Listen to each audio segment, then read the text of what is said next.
After a rough 2013 season in which record rainfall caused many pasture lands to go unharvested, hay producers are hoping for better results this year.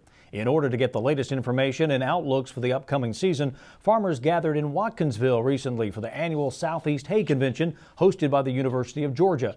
Damon Jones was there and tells us why optimism is running high for the producers.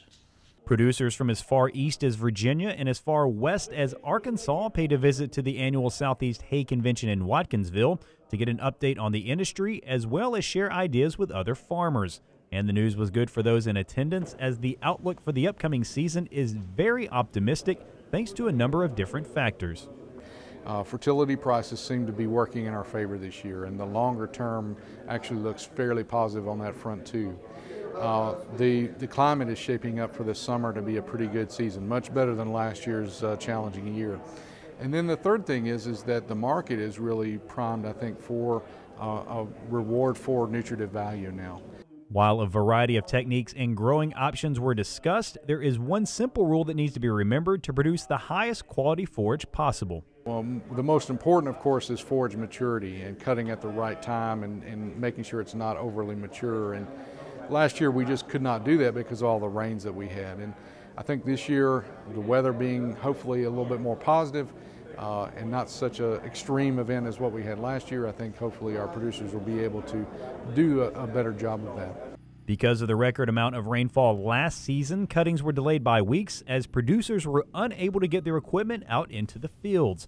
That's why the quality of forage this season is so vital to the industry. And it's important this year, especially coming out of last year with hay production systems. We're seeing a lot of lower quality hay. Just the weather conditions last year were really horrible for our hay production. With that rough 2013 season now behind them, many producers are left asking the question, what can be done to minimize the effects of bad weather?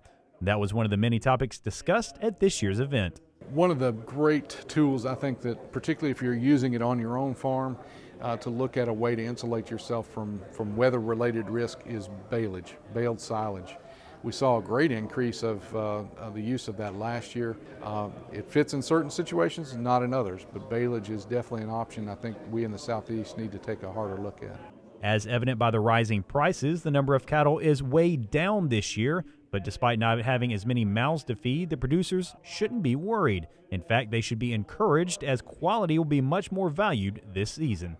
There's two components we said earlier. It's the nutritive value and then the potential for dry matter intake. So from a nutritive value standpoint, we're talking about the two main things are crude protein and energy value. Those are the two main things that we're going to balance our ration on. As usual, there was plenty of new research to talk about as the University of Georgia's breeding program continues to find new and innovative ways to improve forage quality. And this year, Dr. Hancock was very excited about one breakthrough in particular. And another big exciting thing that we're very pleased about is the success with our folks who are interseeding their Bermuda grass with alfalfa and drastically increasing their quality and also basically growing their own nitrogen. So they're reducing the amount of inputs that they're having there too. Reporting from Watkinsville, I'm Damon Jones for the Georgia Farm Monitor.